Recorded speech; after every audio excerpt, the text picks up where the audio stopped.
আজকে বাড়িতে এসেছিল মামা, তো মামা বেশ কিছুই কাঁচা আম এনেছিল এখানে।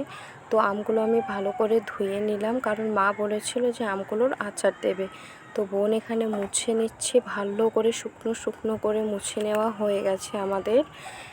তারপরে বোন এখানে কাটছে আমগুলো, সুন্দর করে একটা একটা করে কাটা হয়ে গেছে। তো দেখতে পাচ্ছেন এখানে পাকা আম এবং কাঁচা, কিছুটা আধ পাকাও আছে। তো আমগুলো এত মিষ্টি, এর আচার হবে কি না জানি না। তো এখানে বোন কিছু বেসিক মশলা মাখাবে, এখানে মরিচ গুঁড়ো দিচ্ছে, তারপরে হলুদ গুঁড়ো, লবণ এক এক করে সব ভালো করে একদম এখানে ঝাঁকিয়ে মাখিয়ে নেওয়ার পরে আমরা দিয়েছিলাম রোদে। তো সারা দিন রোদেই ছিল, ভালো মতো রোদ লাগানোর পরে এগুলো বিকেলে আমরা তুলে নিলাম। তো তুলতে গিয়ে আমরা অর্ধেক খেয়েই ফেলেছি ছাদে, কারণ মিষ্টি আমগুলো তাই। তো এখানে দেখেন আমাদের বাড়ির